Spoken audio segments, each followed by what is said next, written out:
দেশের সরকারি দল বিএনপি এবং বিরোধী দল জামাত তাদের মধ্যে যে একটা মনস্তাত্ত্বিক যুদ্ধ চলছে এবং এই যুদ্ধ মন এবং মস্তিষ্ক দুটাকেই রীতিমতো বিষাক্ত করে তুলেছে। তা আমরা বুঝতে পারছি তাদের যে অঙ্গ সংগঠন ছাত্রদল এবং ছাত্র শিবিরের মধ্যে যে উত্তেজনা, সেই উত্তেজনার মাধ্যমে প্রধানমন্ত্রী তারেক রহমান এবং আমিরে জামাত জনাব শফিকুর রহমান, ডাক্তার শফিকুর রহমান, তারা দুজনই সংসদে যে আচরণ করছেন এটি মূলত ফরমাল। একজন আরেকজনের সঙ্গে ভাব বিনিময় করছেন, সালাম বিনিময় করছেন এবং মুখোমুখি কথা বলতে গিয়ে অথবা সংসদে ভাষণ দিতে গিয়ে তারা প্রাণান্ত চেষ্টা করছেন মূলত পারস্পরিক সৌহার্দ্যপূর্ণ একটি সম্পর্ক রক্ষা করার জন্য। কিন্তু তাদের এই যে ব্যবহার বা মন মানসিকতা, এটার সঙ্গে আসলে তাদের চিন্তার কতটুকু মিল আছে এটি নিয়ে দেশবাসী কিন্তু যথেষ্ট সন্দেহ রয়ে গেছে। এর কারণ হলো বিএনপি এবং জামাতের যারা শীর্ষ নেতৃবৃন্দ রয়েছেন তারা যে অভিযোগগুলো করছেন একে অপরের বিরুদ্ধে, সেই অভিযোগগুলো হলো ইলেকশন ইঞ্জিনিয়ারিং। এক পক্ষ অন্য পক্ষকে দায়ী করছেন যে বিএনপি ইলেকশন ইঞ্জিনিয়ারিং করে আসছে এবং লন্ডনে যে বৈঠক হয়েছে জনাব ডক্টর মোহাম্মদ ইউনূসের সঙ্গে, সেখানে মূলত ডক্টর মোহাম্মদ ইউনূসের মাস্টার প্ল্যান, আমেরিকার ডিপ স্টেটের গ্রিন সিগন্যাল, তারপর দিল্লির গ্রিন সিগন্যাল, এইগুলো সব একত্র করে আওয়ামী লীগের যে ভোট ব্যাংকগুলো রয়েছে সেগুলো আওয়ামী লীগের সভানেত্রী, দিল্লির অজিত দোভাল, এদের সকলের গ্রিন সিগন্যাল নিয়ে হিন্দু ভোট এবং আওয়ামী লীগের ভোট একচেটিয়াভাবে বিএনপিকে দেওয়া হয়েছে জিতিয়ে আনার জন্য। অর্থাৎ ভোটের মাঠে একটা ইঞ্জিনিয়ারিং হয়েছে, ফলাফল ঘোষণার ক্ষেত্রে ইঞ্জিনিয়ারিং হয়েছে বলে সন্দেহ করা হয়, আরও অনেক কিছু।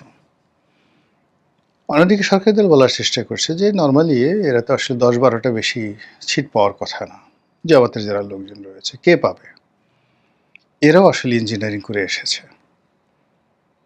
এবং এই সকল যে পারস্পরিক বিদ্বেষ, এই বিদ্বেষের মধ্যে অনেক কিছুতেই রীতিমতো ঘৃণা ছড়িয়ে পড়ছে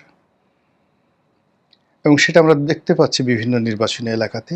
বিশেষ করে একজন সংসদ সদস্য, তিনি বেদমভাবে মার খেয়েছেন, তার গাড়ি ভাঙচুর করা হয়েছে এবং তিনি সংসদে এসে প্রাণের যাকে বলা হয় জীবনের নিরাপত্তা তিনি চেয়েছেন এবং তিনি বলেছেন যে তিনি যে দৌড়ে মসজিদের ভিতরে না পালাতেন তাহলে হয়তো তাকে মেরেই ফেলা হতো।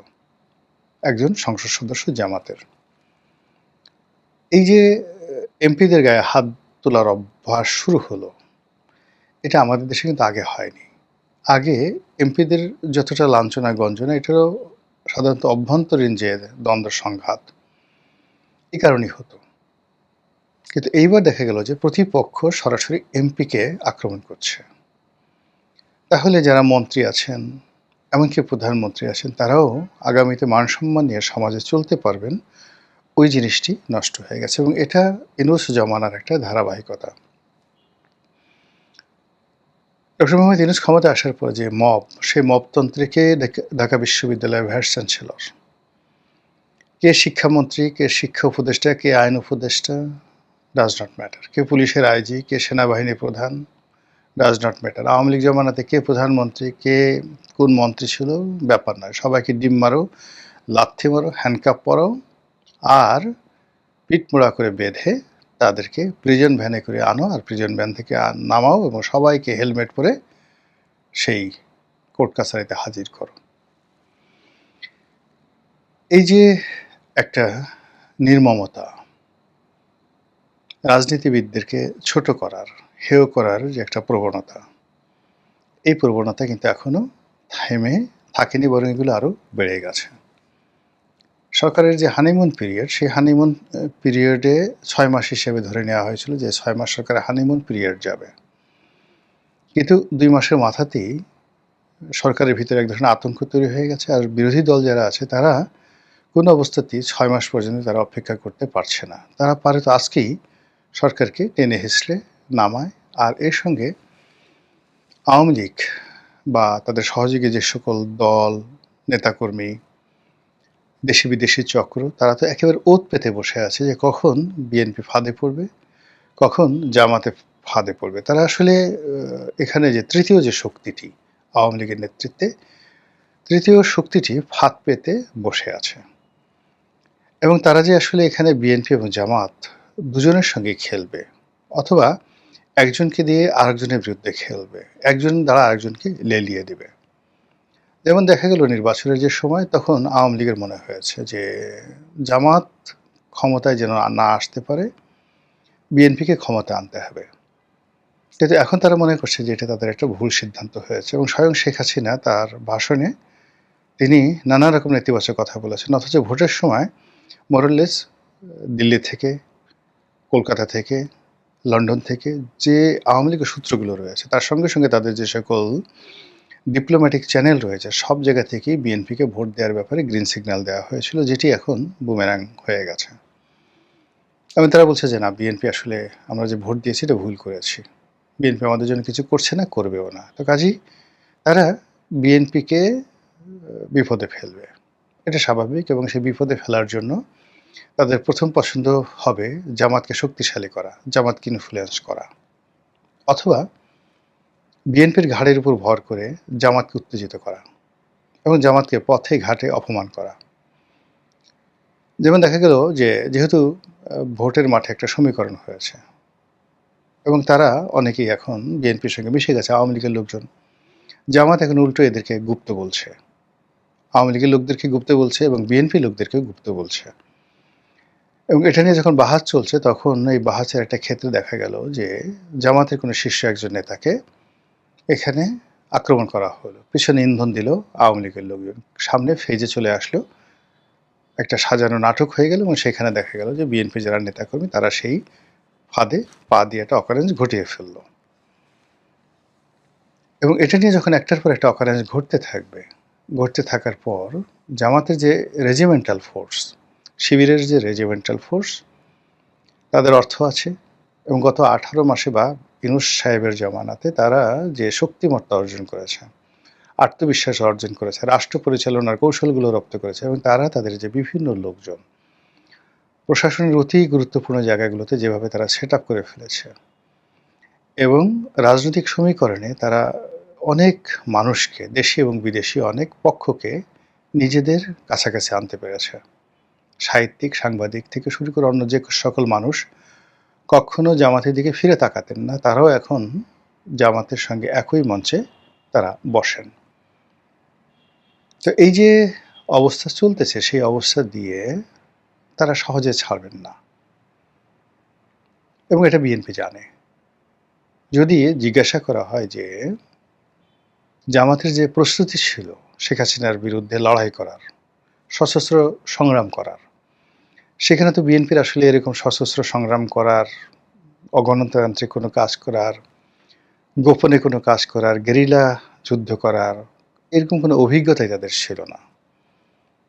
তারা রাজপথে নিয়মতান্ত্রিক আন্দোলন করবে, লড়াই করবে, বড় বড় কথা বলবে, পার্লামেন্টে বড় বড় কথা বলবে, মন্ত্রিত্ব করবে, এটাকেই মনে করে রাজনীতির লক্ষ্য এবং উদ্দেশ্য। কিন্তু জামাত তাদের যে লাইন আপ, সেই লাইন আপে জেহাদ করা, সেই লাইন আপে বিপ্লব করা, সেই লাইন আপে খেলাফত প্রতিষ্ঠা করা, সেই লাইন আপে আরও অনেক কিছু করার যে অ্যাম্বিশন, অভিজ্ঞতা, কানেক্টিভিটি, এবং তাদের সামনে অনেকগুলো বাস্তব অভিজ্ঞতা রয়েছে, বাস্তব উদাহরণ রয়েছে।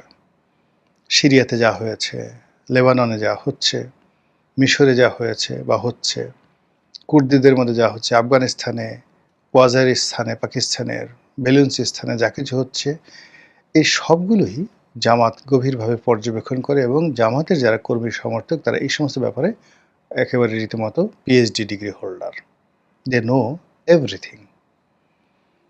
তো সেই দিক থেকে তাদের যে রেজিমেন্টাল ফোর্স, এর সঙ্গে যদি আগ্নেয়াস্ত্র যুক্ত হয়ে যায়, এর সঙ্গে যদি বিদেশি প্রযুক্তি যুক্ত হয়ে যায়, এক্সপার্টে যুক্ত হয়ে যায়। এখানে অনেক কিছুই হতে পারে এবং এই কারণে মির্জা ফখরুল ইসলাম আলমগীর অতি সম্প্রতি বলেছেন জামাতকে রাজনৈতিকভাবে নির্মূল করতে হবে। তিনি খুব কৌশলে কথাটা বলেছেন। কিন্তু রাজনৈতিকভাবে করেন বা প্রশাসনিক ক্ষমতা ব্যবহার করে করেন,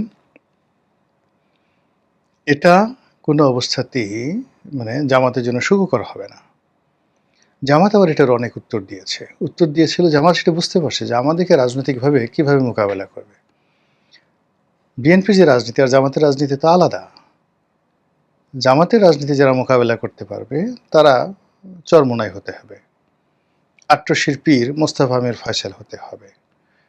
কিংবা ধরুন জামাতকে মোকাবেলা করার জন্য সেই মাইজভান্ডারী নজিবুল হক মাইজভান্ডারী তাকে যেভাবে শেখ হাসিনা সামনে নিয়ে এসেছিলেন, জামাতকে মোকাবেলা করার জন্য ইনকিলাব, মাওলানা মান্নান, জমিয়তুল মুদাসসিরিনের যে একটা বিশাল ২ লক্ষ ২.৫ লক্ষ মাদ্রাসার শিক্ষক আছে, তাদেরকে যেভাবে প্রেসিডেন্ট জিয়াউর রহমান কাছে টেনে নিয়েছিলেন, প্রমোট করেছিলেন, টাকা দিয়েছিলেন, ফলে কি হতো জামাতকে তারা রাজনৈতিকভাবে মোকাবেলা করতে পেরেছিলেন। বিএনপির সেই আদি জমানাতে মানে জিয়াউর রহমান সাহেবের জমানাতে এবং আওয়ামী লীগের জমানাতে জামাতকে রাজনৈতিকভাবে মোকাবেলা করা গেছে। জামাত ২টা আরবি বললে ওরা ৪টা আরবি বলতো, ৩টা হাদিস বললে ওরা ৬টা হাদিস বলতো, ওরা ৪টা বেহেশতের টিকিটের কথা বললে ওরা ৪০০ বেহেশতের টিকিট এনে হাজির করত। এখন এই যে পক্ষগুলো